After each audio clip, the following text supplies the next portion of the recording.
சிவபக்தி அப்படிங்கிறது உங்களுக்குள்ள எளிதா வந்து விட்டதா அப்படிங்கிற ஒரு கேள்வியை கேட்டு பாருங்களேன். யாராச்சும் சொல்லி வந்ததா? ஏதாச்சும் ஆலயத்துக்கு போனப்ப நீங்களாக உணர்ந்து வந்ததா?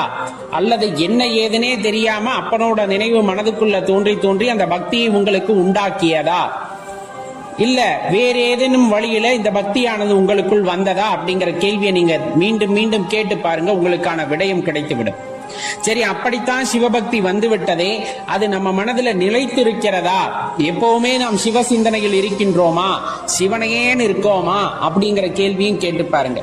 அந்த சிவனேன்னு இருக்கிறது அப்படின்னு அடியேன் ஏன் குறிப்பிடுறேன் அப்படின்னா, இந்த பொன்னாசை பொருளாசை இந்த மாதிரி எதுவுமே இல்லாம இறைவனையே படைத்தவர், அவரையே நினைத்து கொண்டிருக்கின்றோம், அவரையே நினைத்து ஆனந்தமாய் இருக்கின்றோம் என்ற நிலைமையிலே நாம் இருக்கிறோமா அப்படின்னு சொல்லுங்க அப்படிங்கிறது தான் அந்த கேள்வி. தெளிவா தெரிஞ்சுக்குங்க. ஒருத்தர் சிவபக்திக்குள்ள வரலாம், அந்த இறைவனே நினைத்தால்தான் சிவபக்தி நமக்குள் வரும் என்பது உண்மை. அந்த இறைவன் நினைத்து விட்டார், உங்களுக்கு அந்த அமுதத்தை ஊட்ட வேண்டும் என்று அவரும் ஊட்டிவிட்டார். அந்த சுவையை நாம் முழுமையாக அனுபவித்தோமா? அந்த சுவையை நாம் முழுமையாக எடுத்துக்கொண்டோமா அப்படிங்கிறது நம்மிடம்தான் இருக்கிறது. ஏன்னா ஒரு அகல் விளக்கை ஏற்றி வைக்கலாம், அதை கொண்டு நாம் பல விளக்குகளை ஏற்றுகின்றோமா? அல்லது அந்த விளக்கு அப்படியே எண்ணெய் தீர தீர மலையேறுகிறதா அப்படிங்கறதெல்லாம் நம்மை பொறுத்ததுதான். அப்ப தெளிவா தெரிந்து கொள்ள வேண்டிய விஷயம், ஏதேனும் வேண்டும் அப்படிங்கிற எண்ணத்தோட நம்ம இறைவனிடம் போனா கொடுப்பார், இல்லைன்னு சொல்ல. உங்களுக்கு எது நல்லதோ அதை கொடுப்பார் சிவபெருமான். தெளிவா தெரிஞ்சுக்குங்க. நான் இப்ப இது வேண்டும் அப்படின்ட்டு ஒண்ணு கேட்கிறேன் அப்படின்னா அது உன் வாழ்க்கையிலே பெரிய தாக்கத்தை உண்டாக்கிவிடும், அது உனக்கு ஆபத்தானது அப்படின்னு இறைவனுக்கு தெரிந்து விட்டால் அதை கொடுக்க மாட்டார்.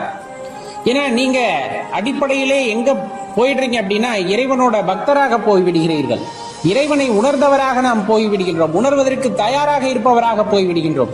அப்படி இருக்க நாம் வேண்டாததை கேட்கும் பொழுது, அதாவது உங்களுக்கு ஒவ்வாததை நீங்கள் கேட்கும் பொழுது, அது உங்களுக்கு சரியாக இருக்கும் என்று நீங்கள் எண்ணும் பொழுது, அது உங்கள் வாழ்க்கைக்கு ஒத்து வராது என்று தெரிந்த இறைவன் அதை உங்களுக்கு கொடுப்பது இல்லை.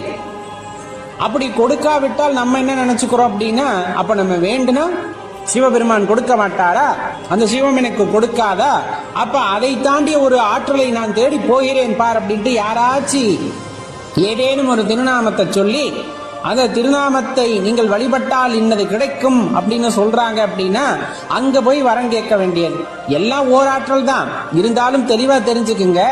உங்க மனசு எதை பிடிச்சுக்கிட்டு இருக்கோ அதை விடாம பிடிச்சிட்டு இருக்குன்னா அது கிடைச்சிடும். காரணம் என்ன? முதல்ல இறைவன் தடுக்கிறார் வேண்டாம் அப்படின்ட்டு.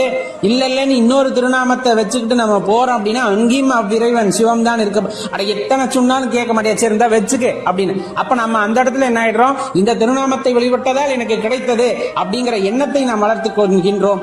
அடிப்படையிலே அது தவறு என்பதை தெரிந்து கொள்ளுங்கள். பல முறை அவர் தடுத்தாலும் நீ வேண்டாம் என்று கேட்கும் பொழுது குழந்தையை அடம் பிடிக்கிறதுன்னு அடிச்சு பார்ப்பாங்க. ரொம்ப அடம் பிடிச்சா வச்சுக்கு போ அப்படின்னு கொடுத்துட்டு அதுக்கப்புறம் வர்ற விளைவுகள் எல்லாம் நாம் தான் பார்த்து கொள்ள வேண்டும் அப்படிங்கறத மனசுல வச்சுக்கணும். ஏன்னா எத்தனை பேர் இறைவன் காட்டிய வழியிலே பயணிக்கிறோம் அப்படிங்கறது தான் பெரிய கேள்வி. இறைவன் காட்டுகின்ற வழி அப்படிங்கிறது கண்டிப்பா நம்முடைய நல்லதுக்காகத்தான் இருக்கும். ஏன்னா வாழ்க்கை ஒரு முறை எடுத்து வந்திருக்கின்றோம். முற்பிறவி அடுத்த பிறவி இதெல்லாம் ஒரு பக்கம் இருந்தாலும் இப்பொழுது நான் பார்க்கின்றேன், நான் வாழ்கின்றேன், நான் சுவாசிக்கின்றேன், என் உடல் இயங்குகிறது. இந்த நொடி உண்மை, இந்த நொடி உண்மை. இது இறைவன் கொடுத்திருப்பது உண்மை, மாற்றுக்கிறதே இல்லை. அப்படி கொடுக்கப்பட்ட இந்த வாழ்க்கையிலே நான் ஆனந்தமாக இருக்க வேண்டும் என்றால் நான் கேட்டது கிடைக்க வேண்டுமா அல்லது என் மனம் ஆனந்தமாக இருக்க வேண்டுமா அப்படிங்கிறது ஒண்ணு இருக்கு. நான் கேட்டது கிடைத்து விட்டால் இந்த மனம் அந்த வாழ்க்கை முழுவதும் ஆனந்தமாக இருக்குமா அப்படின்னா அது பெரிய கேள்விக்குறி. ஆனால் நான் இறைவனை உணர்ந்து விட்டால் என் மனம் முழுமையாக அந்த ஆனந்தத்திலே திளைத்திருக்கும் என்பது அசைக்க முடியாத விதி. இப்ப இந்த ரெண்டுல எது வேணும் அப்படிங்கறத முக்கியமான விஷயம். அப்ப இறைவனை உணர்ந்து கொள்ளுதல் அப்படிங்கிறது இறைவன் காட்டிய வழியிலே நாம் பயணிக்கும் பொழுது கட்டாயமா கிடைக்கும். அந்த ஆனந்தம் முழுமையாக நமக்கு கிடைக்கும், அதுல எந்த சேதாரமும் இருக்காது. ஆனா மீண்டும் மீண்டும் நீங்கள் ஒரு விஷயத்தை மீண்டும் மீண்டும் கேட்டுக்கொண்டே இருக்கிறீர்கள் அப்படிங்கும் போது போனா போதுன்னு கொடுத்துருவார். ஆனா அதுக்கப்புறம் அதனால வரக்கூடிய வினைகளை நாம் தான் எதிர்கொள்ள வேண்டும். அப்புறம் இறைவனிடம் போய் அன்னைக்கே நீ கொடுக்காம இருந்திருந்தா நான் தப்பிச்சிருப்பேனா அப்படின்னு கேட்கவெல்லாம் கூடாது. அதுதான் இந்த பக்தியில அடிப்படையா நாம் தெரிந்து கொள்ள வேண்டிய விஷயம். நம்மை உணர வேண்டும், நம்முள் இருக்கின்ற இறைவனை உணர்ந்து கொள்ள வேண்டும், அவ்விறைவனுடன் நாம் தொடர்பு கொண்டு பேச கற்றுக்கொள்ள வேண்டும். அதுதான் ரொம்ப முக்கியம். நான் யாரு, நான் எதுக்காக வந்தேன், எனக்கு இங்க என்ன வேலை, அதை நான் எப்படி செய்யணும், நீ எனக்கு வழிகாட்டு. ஒரு பொம்மை மாதிரி வந்திருக்கேன், என்னை ஆட்டு வைக்கிற, நல்லா ஆட்டுவி, ஆனா முடிவில் உன்னோட திருப்பாதத்துல என்ன சேர்த்துக்கோ அப்படிங்கிற அந்த ஒரு விண்ணப்பம் இருக்கு இல்லையா, அது உயர்ந்ததாக இருக்கும்.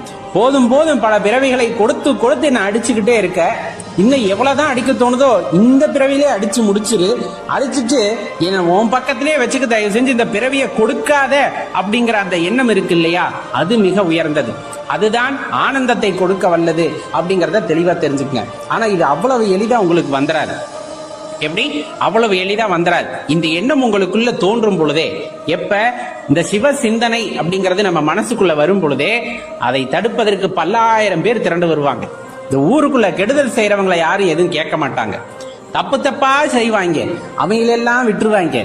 ஆனா நம்ம இந்த சிவபக்தி அப்படிங்கிற ஒரு உன்னத நிலையை அடைய வேண்டும் அல்லது அதுல அனுபவத்தை பெற வேண்டும் அப்படின்னு நம்ம ஒரு காலம் முன்னாடி எடுத்து வச்சா போதும். 8 திக்கிலும் இருந்து சொந்தக்காரங்கன்னா யாருன்னு நம்மளுக்கு தெரிஞ்சிருக்காது, நட்புனா நம்ம கூட பேசி இருக்கவே மாட்டாங்க, அக்கம் பக்கம் எல்லாம் வந்து உனக்கு எதுக்கு தேவையில்லாத வேலை அப்படிங்கிற வார்த்தையில இருந்து, என்னடா இப்படி ஆயிட்ட, சாமியாரா போக போறியா, அப்படி இப்படின்னு பல்வேறு வகையிலே உங்களுக்கு தடை கற்களை போட்டுக்கொண்டே இருப்பார்கள். நம்ம தெளிவா தெரிந்து கொள்ள வேண்டிய விஷயம், அந்த தடை கற்களை எல்லாம் உடைத்து விட்டு நம் வாழ்க்கையிலே அந்த சிவ சிந்தனையிலே இருக்கும் போது, அந்த சிவனை உணர்ந்து கொள்ள வேண்டும், அந்த சிவத்தை உணர்ந்து கொள்ள வேண்டும் என்ற எண்ணத்தில் இருக்கும் பொழுது நமது வாழ்க்கை அதை நோக்கிதான் பயணிக்கும். மாறாக தடைகள் ஏற்படுத்துபவர்கள் சொல்கின்ற வார்த்தைகளில் நீங்கள் மயங்கிவிட்டீர்கள் என்றால் வேண்டாம், இது பெரிய பிரச்சனை ஆயிடும், நீ சாமியாரா போயிடுவ, நீ சன்னியாசியா போயிடுவ, உன் வாழ்க்கை வீணாயிடும், அப்படி இப்படின்னு நிறைய பயமுடுத்துறத நீங்க கேட்டு உள்வாங்கிக்கிட்டீங்க அப்படின்னா அந்த உன்னத பக்தி அப்படிங்கிறது உங்களுக்குள்ள இல்லாம போயிடும். தெளிவா தெரிஞ்சுக்குங்க, சிவபக்தி என்பது சன்னியாசம் மட்டுமல்ல, சிவபக்தி அப்படிங்கிறது துறவரம் மட்டுமல்ல, சிவபக்தி என்பது குடும்பத்துடன் ஆனந்தமாக வாழ்வதற்கான ஒரு வாழ்வியல் அப்படிங்கிறத தெரிஞ்சுக்கணும். சிவ குடும்பம் அப்படின்னு சொல்லுவாங்க, அப்படியே பாத்தீங்கன்னா ஒரு அம்சமா இருக்கும். சிவன், பார்வதி, விநாயகர், முருகர், அப்படியே அந்த அவங்க வாகனம் எல்லாம் சேர்த்து நின்று அந்த இடத்துல நம்ம உணர்ந்து கொள்ள தாற்பயம், அவ்விடத்தில் எல்லா உயிரினமும் இருக்கும். அது ஒண்ணுக்கொன்னு எதிர்மாறான உயிரினங்களா அங்க இருக்கும். அந்த இடத்துல நீங்க பாத்தீங்கன்னா அதுவுமே வியப்பு தகுந்ததாக இருக்கும். ஆனாலும் ஓர் குடும்பமாக இருக்கிறது அப்படின்னா எல்லாம் ஒன்றே, எல்லா ஜீவராசிக்குள்ளும் அந்த சிவம் உறைந்திருக்கிறது அப்படிங்கிற தாற்பயத்தை நமக்கு எடுத்து சொல்லக்கூடிய வகையிலே இருப்பதன் காரணமாகத்தான் அந்த சிவ குடும்பம் அப்படிங்கிறது நம்ம மனசுக்குள்ள எப்பவுமே இருக்கணும் அப்படின்னு சொல்றது. அனைத்தும் சிவம், நாம் பார்க்கின்ற எல்லாம் சிவம், எல்லா உயிருக்குள்ளும் சிவம், எல்லாத்தையும் நான் சிவமா தான் பார்க்க போறேன் அப்படிங்கிற அந்த எண்ணம், எந்த உயிரை பார்த்தாலும் கையெடுத்து வணக்கம் சொல்வது போல அந்த உயிரை சிவமாக பாவித்து வணங்குவது அப்படிங்கிறது பெரிய விஷயம். அந்த தன்மையை நம் மனதுக்குள்ள ஏற்படுத்திக்கும் போது நம்ம ஒரு உன்னத நிலையை அடைவோம் அப்படின்னா அதுல மாற்றுக்கிறதே இல்லை.